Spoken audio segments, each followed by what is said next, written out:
আমি 3 দিন ধরে এখানে আছি। কেন আছি? এটা আজকে নতুন কোনো ঘটনা নয়। এর আগেও আপনারা জানেন 2-3 বছর আগেকার কথা, যখন ভুটানের জল ভেসে আসে নদীতে এবং বেশ কয়েকজন ভাই বোনেরা মারা যান, আমি সঙ্গে সঙ্গে ছুটে এসেছিলাম এবং তাদের বাড়িতে সকলের সাথে দেখা করেছিলাম। তারাই আশেপাশের অঞ্চলেরই মানুষ। তাদের সকলকে জিজ্ঞাসা করছি, আশা করি আপনারা ভালো আছেন।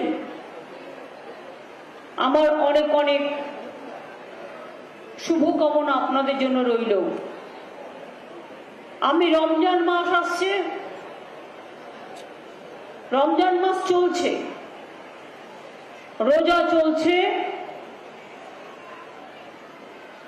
আগামী 10-11 ঈদ হতে পারে। আমি কালও প্রোগ্রাম করব তুফানগঞ্জে, যেটা আলিপুরদুয়ারের মধ্যে পড়ে, কুচবিহার মধ্যেও পড়ে, বেলা 12:30টায়। আর এখানে যারা মিটিংটা 3টে টাইম দিয়েছেন, আমার টাইমটা ছিল এটা 1:30টায়। আর পরের মিটিংটা জলপাইগুড়ি, আমি 1:30টায় টাইম নিয়ে যাচ্ছি, যাতে কমিউনিকেশন গ্যাপ না হয়।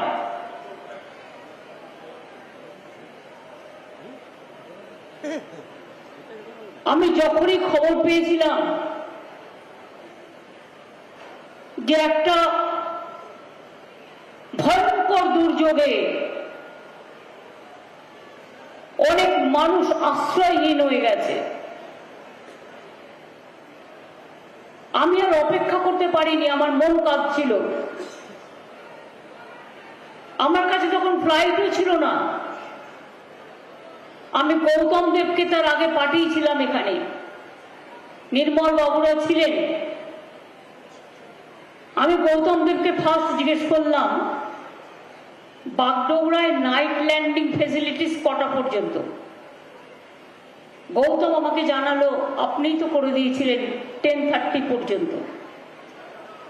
এবার আমাকে প্লেন নিয়ে আসতে হলো, পাইলটদের তুলে নিয়ে আসতে হলো, ফুয়েল ভর্তি করতে হলো, করে আমি বাগডোগরা এসে পৌঁছালাম রাত্রির 11টা নাগাদ। এবং গৌতমকে আমি বলেছিলাম, নির্মল বাবুদের, আমি যতক্ষণ না যাব তোমরা কেউ এলাকা ছাড়বেন না, মানুষের পাশে থাকবে। আমি 12:30টায় এসে পৌঁছেছিলাম রাত্রিরে। তারপরে যারা মারা গিয়েছেন তাদের পরিবারের সাথে গিয়ে দেখা করি। তারপরে আমি ওখান থেকে জলপাইগুড়ি, যেখানে স্পটে, প্রথম স্পটে ঘটনা ঘটেছে, যেখানে মারা গেছে, সেই স্পটটা যাই, অন্ধকার, কিন্তু টর্চ জ্বালিয়ে যতটা পারি। সেখান থেকে আমি যাই জলপাইগুড়ি মাল্টি সুপার হাসপাতালে। 156 জন মোট ভর্তি হয়েছিল, তার মধ্যে 3 জনকে ক্রিটিক্যাল বলে নর্থ বেঙ্গল শিলিগুড়িতে পাঠানো হয়েছে। বাদ বাকি চিকিৎসা করে অনেককে ছেড়ে দেওয়া হয়েছে। এবং আমি যখন যাই তখনও প্রায় 56 জন ছিলেন। আমি ডাক্তারদের কাজ দেখে Siliguri multi super hospital, sorry Jalpaiguri, যে এত ভালো কাজ করেছেন এবং এত ভালো ইনফ্রাস্ট্রাকচার, যা অনেক মেডিকেল কলেজেও পাওয়া যায় না। আমরা বাংলায় ক্ষমতায় আসার পর আমাদের সরকার 43টা মাল্টি সুপার হাসপাতাল তৈরি করেছে এবং বিছানাগুলো হচ্ছে সুইস বেড নতুন করে আমরা কিনেছি এবং জেলায় জেলায় আমরা এমনকি সাব ডিভিশন হাসপাতালে, জেলা হাসপাতালে স্পেশাল ক্রিটিক্যাল কেয়ার ইউনিট, যেটাকে এইচডিইউ বলা হয়, আইসিসিইউ বলা হয়, সেগুলোও করে দিয়েছি।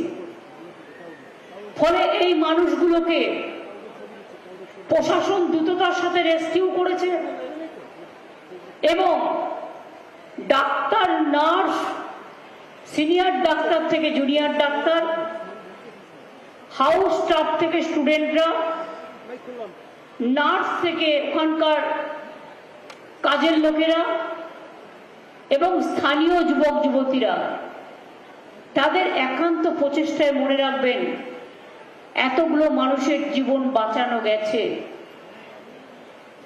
আমি যখন গিয়েছিলাম তখন একটা কেস ক্রিটিক্যাল এখানে ছিল, বাদবাকি মোটামুটি স্টেবল হয়েছে। কারো হয়তো পাটা ভেঙে গেছে, পুরো ফ্র্যাকচার, কারো হাতটা ফ্র্যাকচার, কারো ঘাড়ে ফ্র্যাকচার, কারো টিনে পা কেটে গেছে, হাত কেটে গেছে, মাথা কেটে গেছে এবং 4-5টা অপারেশন সঙ্গে সঙ্গে চিকিৎসকরা করিয়ে তাদের জানও বাঁচিয়েছেন। আমি ধন্যবাদ দিয়ে ছোট করতে চাই না। আমি পরপর 48 ঘন্টা দেখেছি প্রশাসনের কেউ ঘুমায়নি, চিকিৎসকরাও কেউ ঘুমায়নি। আর ওখান থেকে আমি গিয়েছিলাম যে জায়গাটা বাদশা বার্নিসে গেলাম, যেখানে প্রায় 700-র উপর ঘর ভেঙে গেছে।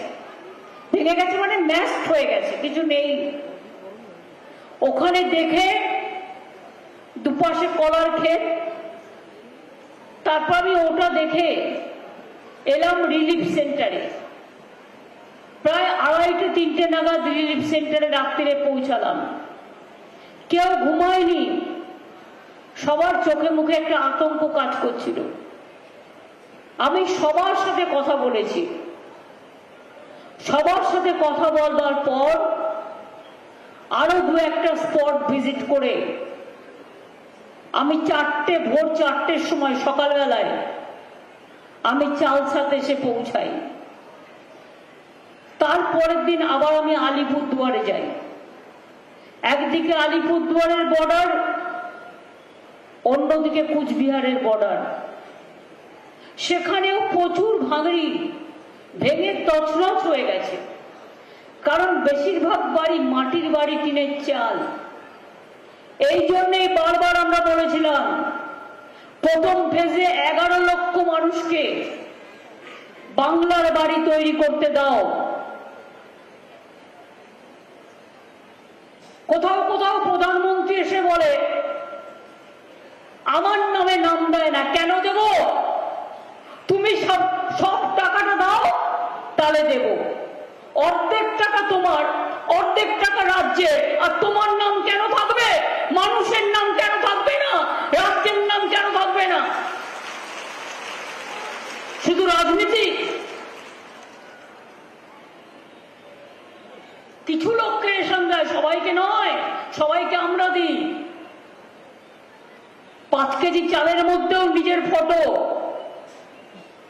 বিজেপি পার্টির সিম্বল। লোককে দুটো খেতে দেবে, সেখানেও তার প্রচার চাই। এত আত্মপ্রচারে ব্যস্ত কেন? তুমি দেশের প্রধানমন্ত্রী, সবাই তোমায় নাম জানে, সবাই তোমায় চেনে। আর তোমরা যদি এতই কনফিডেন্ট হও যে তোমরা জিতবে, তাহলে তোমরা রোজ লোকের বাড়ি ইনকাম ট্যাক্স কেন রেড করাচ্ছ? এজেন্সি কেন রেড করাচ্ছ? তোমার বিজেপি নেতারা এনআইএ এর সাথে ঘুরে বেড়াচ্ছে, আমার কাছে ডকুমেন্ট আছে। তোমার বিজেপি নেতারা বিএসএফ কে নিয়ে ঘুরে বেড়াচ্ছে, সিআইএসএফ কে নিয়ে ঘুরে বেড়াচ্ছে। আজকে আমি একটা সংবাদ দেখলাম, এমনকি দুঃখের ও লজ্জার বিষয় যে আর্মি হাসপাতালগুলো পর্যন্ত বিজেপি অর্গানাইজারদের হাতে দিয়ে দিয়েছে। লজ্জা করে না? নির্লজ্জ, বেহায়া, ভাওতাবাজ, ঝুটাবাজ, জুমলা একটা রাজনৈতিক দল। দেশে আর্মি কখনো রাজনীতি করেনি আজ পর্যন্ত, না বিএসএফও করতো না, সিএসএফও করতো না, ইনকাম ট্যাক্সও করতো না। শীতলকুচির ঘটনা আপনাদের মনে আছে? ইলেকশনের লাইনে গত বিধানসভার নির্বাচনে 4 জন সংখ্যালঘু ভাই আর 1 জন রাজবংশী ভাই গুলি করে হত্যা করে দিয়েছিল। গতকালও হাবিবপুরে মালদার একজনকে হত্যা করে, যার হত্যা করে বলে দিচ্ছে বাংলাদেশি। তুমি জানলে কি করে? প্রথমে কেস লিখে দিচ্ছে, ডাক নিয়ে যাচ্ছিল তাই মেরে দিয়েছে। মারবার অধিকার তোমাকে কে দিল? যদি কেউ অনুপ্রবেশকারী হয়, যদি কারো হাতে কিছু থাকে, তুমি লোকাল পুলিশকে হ্যান্ড ওভার করো, আইনের পথে চলবে। কিন্তু তোমার বন্দুক আছে বলে তুমি গুলি করে লোক মারতে পারো না, এটা তোমার অধিকার নয়, এটা তোমার দায়িত্ব নয়। ল অ্যান্ড অর্ডার হচ্ছে স্টেট সাবজেক্ট, তোমার সাবজেক্ট নয়। আমি একটা সংবাদ মাধ্যমে আজ দেখলাম, হেলিকপ্টারে কাগজগুলো পড়তে পড়তে আসছিলাম, যে মাননীয় প্রধানমন্ত্রীজি বলেছেন বাংলা में ইলেকশন কমিশন পুরো নজর রাখেগা। আরে আপনি বলেন কি? তার মানে কি আমি ইলেকশন কমিশনকেও কিনে নিয়েছেন? বলে দিচ্ছেন রোজ ওকে ট্রান্সফার করো, রোজ ওর বাড়িতে ইনকাম ট্যাক্স পাঠাও, কানে কানে বলে দাও বিজেপি করলে সাদা আর তৃণমূল করলেই কালো। বাবা বাবা বাবা, দারুণ দারুণ নাটক। আমার পরিচিত একজন কাউন্সিলর আছে, 7-10 দিন আগে তার বাড়িতে একটা ইনকাম ট্যাক্স টিম গেছে। তার 2টো বাচ্চা আছে, সে নিজে একজন মহিলা। 3 দিন ছিল তাদের বাড়িতে ইনকাম ট্যাক্স রেড করার নাম করে। বলুন তো, বাচ্চারা বাথরুমে যাবে কোথায়? তারা ঘুমাবে কোথায়? তারা খাবে কোথায়? যে কেউ এসে আপনার বাড়ি ঢুকে গেল, আর আমি বললাম ওরা খেলো কি? বলো খাবে কি? একটা খাবারের অর্ডার দিচ্ছে 30,000 টাকা, 50,000 টাকা, বড় বড় মাংস খাচ্ছে। আর যার বাড়িতে গেছে তার বাচ্চা দুধ খেতে পারছে না, চান করতে পারছে না, বাথরুমে যেতে পারছে না। তাকে বলছে বলো बीजेपी करेगा तो हम चला जाता है। সে বলেছে हमारा गला भी आप काट दो, हम ममता जी को नहीं छोड़ेगा, हम बीजेपी नहीं करेगा। এই মানুষও আজও পৃথিবীতে আছে, এটা মাথায় রাখবেন। আমি সংবাদ মাধ্যমের বন্ধুদের একটা রিকোয়েস্ট করব, আমার ছোট্ট অ্যাপিল। আমি বিজেপির মতো ভয় দেখাই না, সন্ত্রাস করি না এবং কন্ট্রোল করি না। কোথাও কোথাও আপনারা হয়তো লিখছেন ত্রাণ নিয়ে বিক্ষোভ, এটা বিজেপির কথা। দেখুন, এটা হতে পারে ঝড় যখন হয় হয়তো এমন একটা জায়গা দিয়ে গেছে যেটা প্রশাসনের নলেজে নেই। বড় জায়গাগুলো নলেজে থাকে, ছোট জায়গাগুলো খুঁজে বের করে একটু 2-3 দিন টাইম লাগে, তাদেরও জানাতে হয়। যদি কেউ না পেয়ে থাকে তাকে দিয়ে দেবে, অসুবিধার কি আছে? কিন্তু এটা নিয়ে বিজেপির রাজনীতির কাছে প্লিজ দয়া করে আপনারা আত্মসমর্পণ করবেন না। যাদের ঘর বাড়ি গেছে, সবকিছু গেছে, এমনকি হাড়ি কড়াই থেকে শুরু করে হাতা, কাপড়, জামা, কেরোসিন তেল, বাচ্চাদের খাবার, কম্বল, জামা কাপড় থেকে শুরু করে সবই প্রশাসন দিচ্ছে। চাল, ডাল, খাবার, বাড়িও প্রশাসন তৈরি করে দেবে। ইলেকশন যদি না থাকতো আমি 1 সেকেন্ডে ঘোষণা করে দিতাম। ইলেকশন কোর্ট চলছে, ইলেকশন কমিশন না বললে ক্লিয়ারেন্স হবে না। বাপরে বাপ, ডিজাস্টার কেউ নিয়ে নিয়েছে সাথে, যার জীবনে ছিল না।